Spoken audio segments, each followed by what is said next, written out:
నమస్తే. Phone tapping వ్యవహారంలో ఇప్పుడు విచారణ చేస్తున్నటువంటి ప్రత్యేక బృందం అధికారులు ప్రజాప్రతినిధులపై నిఘా పెట్టారు. దీనికి సంబంధించి ఇప్పటికే సమగ్రంగా విచారించినటువంటి అధికారులు కొంత కీలకమైనటువంటి సమాచారాన్ని తెలుసుకున్నారు. దానికి సంబంధించి ఆధారాలు కూడా సేకరించారు. ఇలాంటి సందర్భంలో ఈ కేసులో ఇప్పటికే అరెస్ట్ అయి కస్టడీలో విచారణ ఎదుర్కొన్నటువంటి ప్రణీత్రావు, భుజంగరావు, తిరుపతన్న, అలాగే రాధాకిషన్ రావు, ఈ నలుగురు కూడా చెప్పినటువంటి అంశాలను ప్రాతిపదికన తీసుకొని ముందుకు వెళ్తుంది టీం. ఇలాంటి సందర్భంలో ఇప్పటికే కొంతమంది గులాబీ నేతలకు నోటీసులు ఇచ్చారు. కొంతమంది దగ్గరికి అయితే అధికారులే వెళ్ళి విచారణ కూడా చేశారు. ఏదైతే వారిపై వచ్చినటువంటి ఆరోపణలు ఉన్నాయో వాటిని బేస్ చేసుకుని విచారణ చేశారు. ఇలాంటి సందర్భంలో ఒక కీలకమైనటువంటి చర్చ జరుగుతుంది. లక్కీ సిక్స్ ఏంటి, ఈ లక్కీ సిక్స్ వెనుకొన్నటువంటి మాట ఏంటి, అలాగే వ్యవహారం ఏంటి అనేది ఇప్పుడు సర్వత్రా ఆసక్తికరంగా మారింది. ప్రధానంగా ఈ ఫోన్ ట్యాపింగ్ వ్యవహారంలో 6 గులాబీ పార్టీ నేతలు చాలా కీలకంగా వ్యవహరించారు. ఈ 6లో ఒక మాజీ ఐఏఎస్ అధికారి, ఆయన ఇప్పుడైతే గులాబీ పార్టీలోనే ఉన్నారు.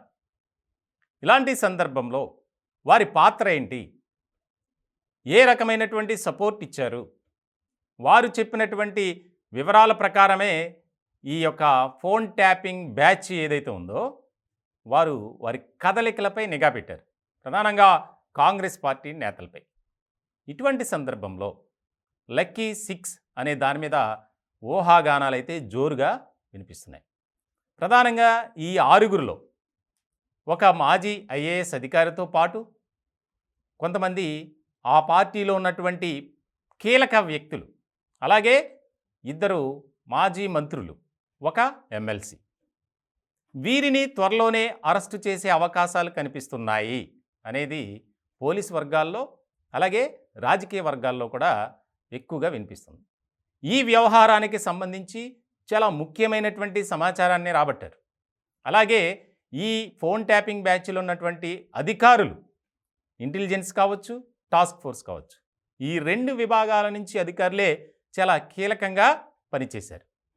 ఇటువంటి సందర్భంలో వారు మాట్లాడుకునే విధానం కానీ అంతా టెక్నాలజీని ఉపయోగించే చేశారు. ఏది కూడా డైరెక్ట్ కాల్స్లో మాట్లాడుకోవాల, వాట్సాప్ కాల్లోనూ అలాగే రకరకాల ప్లాట్ఫామ్స్ను బేస్ చేసుకొని వాటిని ఉపయోగించారు, ఎక్కడా దొరకకుండా. ఇలాంటి సందర్భంలో విచారణ చేస్తున్నటువంటి ప్రత్యేక బృందం దానిపై కూడా నిఘా పెట్టింది. మరికొద్ది రోజుల్లోనే తెలంగాణ వ్యాప్తంగా ఒక సంచలనమైనటువంటి వార్తలు వినిపిస్తాయి. ఖచ్చితంగా బీఆర్ఎస్ పార్టీలో ఉన్నటువంటి ముఖ్య నేతలు అరెస్టు కాబోతున్నారు ఫోన్ ట్యాపింగ్ కేసులో అనేది మాత్రం వాస్తవంగానే మనం చెప్పుకోవాలి. దానికి సంబంధించి న్యాయ నిపుణుల సలహా మేరకు, అలాగే ప్రభుత్వం నుంచి ప్రత్యేకమైనటువంటి అనుమతి, అలాగే కోర్టు నుంచి కూడా ఒక రకమైనటువంటి దిశానిర్దేశం తీసుకొని ముందుకు వెళ్ళాలి.